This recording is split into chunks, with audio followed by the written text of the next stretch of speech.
Hey, what's up guys? Before we begin today's video, I just want to say a big thank you for those who watched my first video. I know it's a little cringe, but we're working on it. At the end of this video, we will be installing the first mod onto the car. Alright, now that we've said that, let's begin the parts tour. All the parts in this room are parts I have gathered while waiting for the Nsx to be imported to Australia. The first parts we're going to be going over are the Margaret side skirts. As you can see, they're in pretty good shape. I got these for a good price. These had been sitting in someone's shop for a good amount of time, so they could be a little warped from the Australian heat, but nothing a body shop can't do. I would love to get the Margaret front bar and the rear spats to finish the look of the car. Not sure if I'll go the wide body at this point in time, but we probably won't be installing these onto the car until we decide on what paint we're going to go with. Alright, we'll move on to the next part now. Next part we have in the parts room is a RFY intake. It's carbon fiber, as you can see. We did put new hardware on this intake because it was all rusted. We also polished the carbon, ceramic coated it. As you can see, the pod filter is missing. I will show a picture of the original pod filter so you guys can see what it's meant to look like. I'm not 100% sure how it attached, but we did buy this pod filter plate.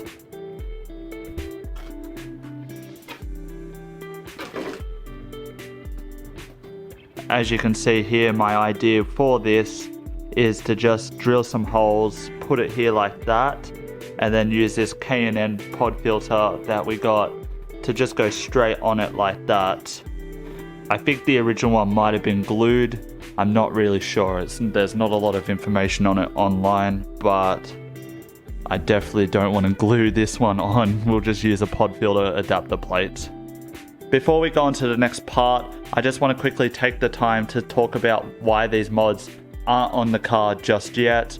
The reason for that is just simply because I want to enjoy each individual mod and take my time. If I just slap them on all at once, I probably wouldn't be able to appreciate each mod and what they do.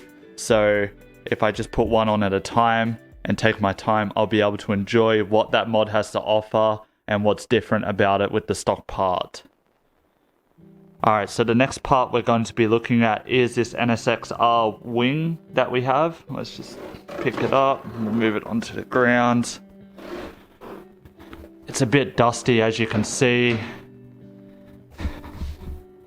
There it is. This is a replica Nsxr Wing. Unfortunately, it's not the real thing. They cost a lot of money, which we will be getting one day in the future. For right now, this will do for the Nsx.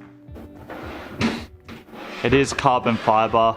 I did get it for a good price. It's got the third brake light on the back just right there. As you can see, the factory cable for a brake light.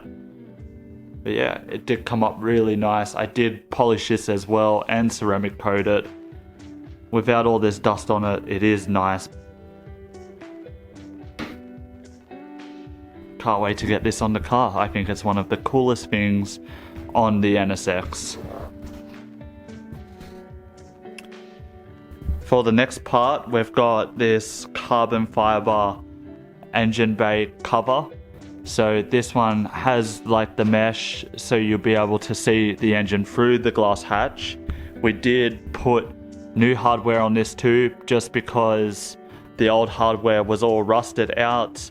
And it had an acrylic window on the front here. It was cracked. We just removed that and I replaced it with this black mesh that I bought.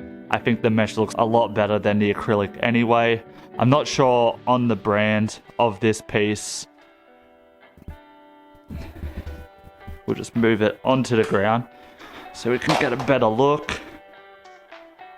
It will look very cool when you can see the carbon airbox just right here, the nice engine bay just right here. It's got a factory seal on it, which is cool. It also has the factory hinge. The only thing I want to do is get the prop and be able to mount it to this somehow. I won't be mounting this for a while to the Nsx just because I want to get the engine bay all cleaned up before I show it off. At the moment, as you saw in the previous video, the engine bay doesn't look super nice yet, so we will be fixing it up before we put this on. For the next part on the list is actually a brand new part that I ordered from Japan while waiting for the Nsx. As you can see, it's still in the brand new Honda box. We'll just slide it out. This is a very special part and a very iconic Honda part. And that is, let me just get. That is the Nsxr steering wheel in collaboration with Momo. Let me just get the plastic off. There we go. As you can see, this wheel is very high quality. The stitching is amazing. It feels so nice in the hand. The leather has a really soft touch to it. I think it is a tiny bit smaller than the OEM wheel, which I'm happy about anyway because more leg space is better. Yeah, I cannot wait to get this part on the Nsx. Of course, to go with the steering wheel, we also got the Nsx Horn Bottom, which is right in my cabinet here. Just right here. As you can see, a really nice piece from Japan, brand new as well. Go just like that. Just very nice.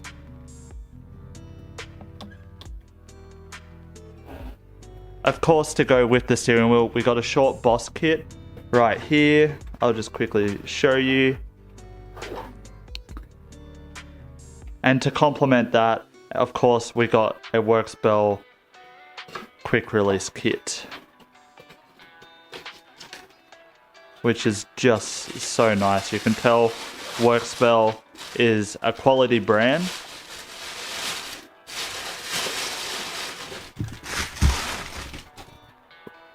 Just ignore all my nerd stuff in the background. It is shared with my parts room. It is a very nice piece, got a good weight to it. This will make it a lot easier for me to get in and out the car as a person that is 6'2". Yeah, not much else to say about it aside from I can't wait until it's on the car. Second last on the list, we have the Nsxr shift knob, just solid titanium. It's the teardrop design, has really good weight to it, high quality. I can't wait to be shifting with this on the car. And to complement that, we also got the Nsxr shift boot. It's made out of mesh, as you can see. The Honda's motto while making the Nsxr was every gram counts, and any gram of weight they could save, they saved. It's also complemented with this piece of carbon just right there. Very nice piece indeed. And the last part that we have for the Nsx are these Nsx Door Emblems. Brand new as well. The reason we got these is, as you might have seen in the last video, the roof is pretty faded, and unfortunately the badges got a little faded with the roof. So when we get the roof resprayed in the near future, these will be the cherry on top to complement that. So the first part we are going to be installing onto the Nsx will be the shift knob and shift boot. This is a pretty important mod for me. This was actually given to me by my wife for Christmas before we even had an Nsx. We knew we really wanted one. She got me this to help motivate me, and well, we got it, as you can see, but this mod has to be the one that goes on first. I'll show the process of this part going onto the car. It's not going to be a full tutorial, we'll just quickly go over it. One quick thing before we do the install is I'm a little bit worried about how we're going to get the boot to stay up with this shift knob. As you may not know, or may know, the Nsxr has a shorter stalk but the thread is a lot longer on the stalk. So on the OEM one, it has a lot less thread, so you won't be able to get a jam nut under this to wedge this onto this. So we might have to get creative with that. One idea I have is there's a zip tie right here, if it'll focus. There we go. So we might be able to put a zip tie on it, make it a little bit more looser, cut this one off, and then stick this through here like that. That way the shift boot stays on this shift knob. If that doesn't sound confusing, but it might make a little more sense when I show you. All you'll need for this install is a screwdriver to undo all the screws to get the center console trim off, a trim remover tool, preferably plastic so you don't damage the trim, and then the scissor and zip tie are optional and not even sure if we'll need them yet. And of course, bolt tray so you don't lose any of the bolts. So first thing you've got to do is remove the shift knob, which is obviously probably the easiest part of this.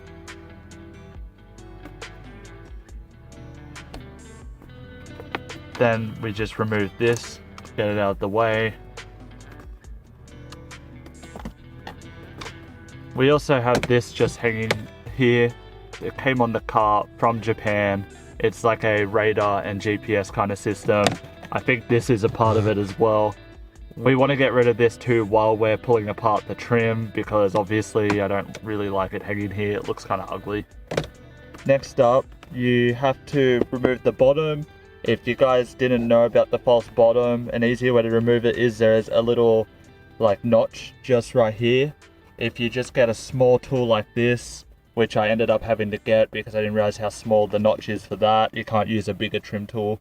You just pry it into that little notch and you can lift this false bottom up. Next up, you just have 4 screws in here that you need to remove. Once all 4 screws are removed, you can remove the whole center console box. Then you just have 1 screw right here.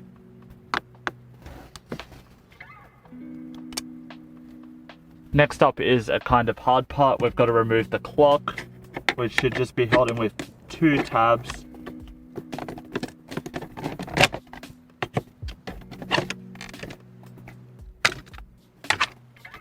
After removing the clock, you have 1 screw there and 1 screw there.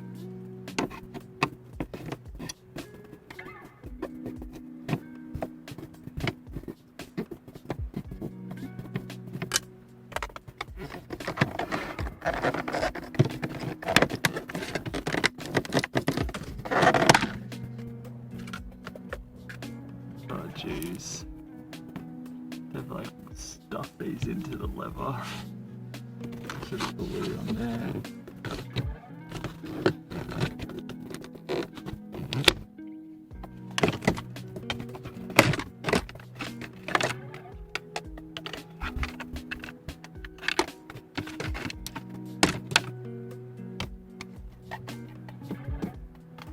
There is that removed. A few moments later. We'll probably leave that bit in. Yeah. That's what it was plugged into, but I don't know where these wires go to. So I'll probably just leave it. After removing that, you have 2 screws here.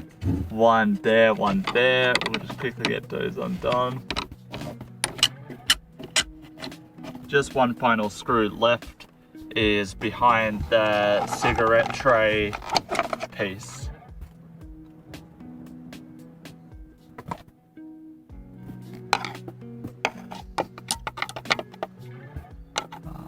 Actually, it looks like there's 2 screws there.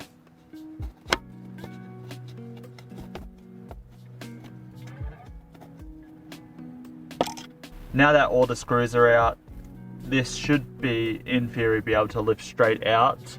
We do have some wires attached here, so you have to be careful with that and remember to unplug those. But let's try starting to get this off.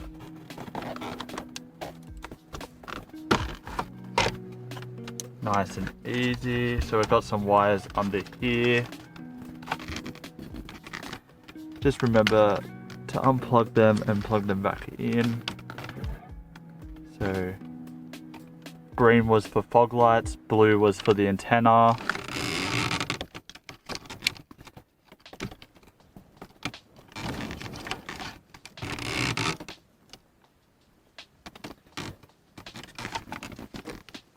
This wire you guys won't have, this is the aftermarket alarm system.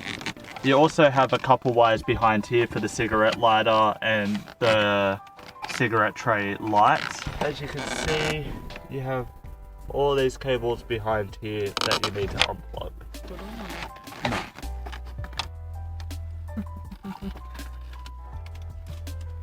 Let's just have a look at this light. We'll just leave this plugged in, we don't need to unplug it anyway. Now, to remove the boot, all you need to do is undo the 3 screws.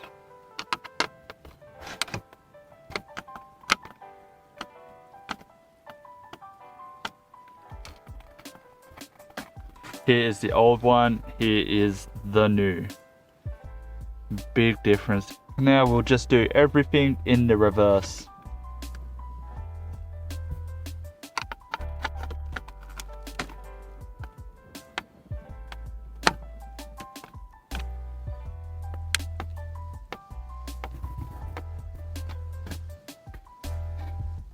Alright, so before we put this back onto here, we've got to sort out how we're going to get the shift boot to stay on this shift knob. Now, as you can see, the OEM stalk, it only has a little bit of thread. I'll bring up a picture right now of the Nsxr shift stalk, which the thread will go down to about here. It uses a jam nut underneath the shift boot to hold the shift boot up. Obviously, we don't have enough thread for the shift knob plus a nut, otherwise the shifter will sit up too high. So what we're going to do is put a new zip tie through, cut this one off, and we're going to get the lip of this shift knob underneath here, tighten up the new zip tie, and then this lip will hold this shift boot up on it.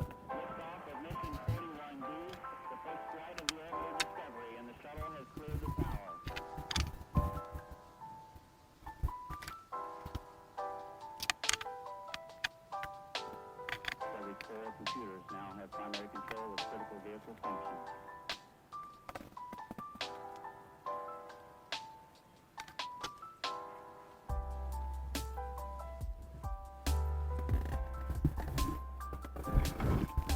More moments later. Last one, come on, let me go to home run. Yeah. Alright, and then we'll just tighten it just a little bit. There we go. So the reason why we put on a new zip tie first before cutting the old one is because I'm hopeless, and if I cut this, I know for sure this would have went undone everywhere, and there's no way I would have been able to get it back like this. But hopefully this idea will work, and we'll just cut this one off with the scissors that we got earlier, and hopefully it will open and not ruin it. Goodbye OEM Honda zip tie. Alright, that's cut. Pull this one out. Oh, that's a bit sad, guys. This is brand new and we've just done this. But we need it to look as best as it can be. So we'll stick through the new shift knob, which did not fit before, through the zip tie. So now we've got the lip through it. Now we'll tighten up this while holding the shift knob. There we go. We'll cut. What do I do with this? We'll cut the zip tie so it's nice and clean. There we go. That's our DIY how we're going to hold up the boot onto the shift knob. Now holding the shift knob so it doesn't hit on everything. Now we'll put this back. Unfortunately, we're not replacing the whole center console today because we don't have one. So I'll just screw this on just a little bit, just so it kind of holds just there. There we go. And then what we need to do is plug back in everything that we just unplugged. Fun. I do not know what this is, guys. We'll just put it back and act like we never found it.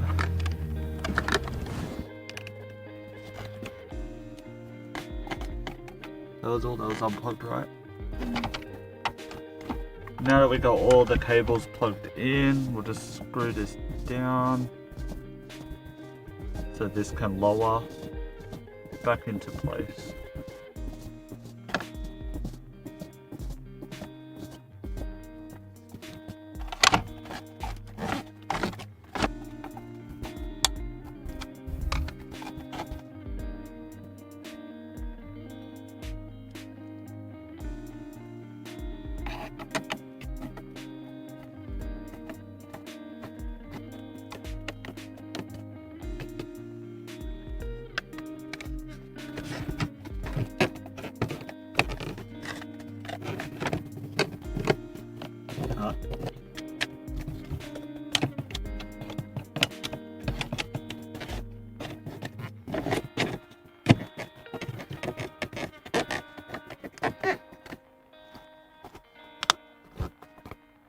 There's another one.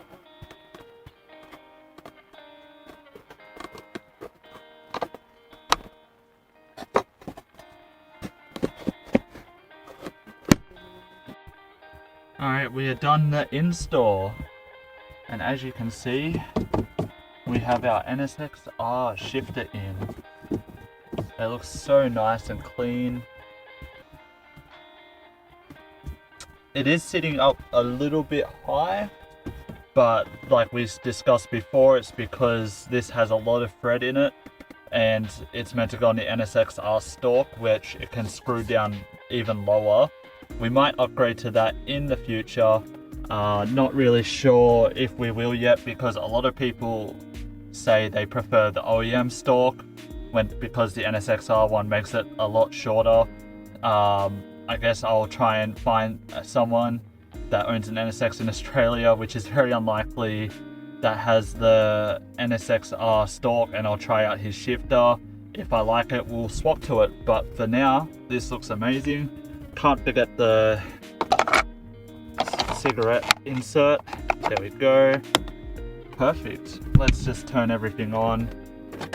Make sure it all works. The clock turns on. As you can see, the buttons light up. It still works. So, mission successful. Thank you very much for watching. I hope this video turns out well. If you guys like the video and you want to continue seeing more, please like and subscribe. It means a lot. It means I'm doing something right, and hopefully I become less awkward in the future. Have a great day.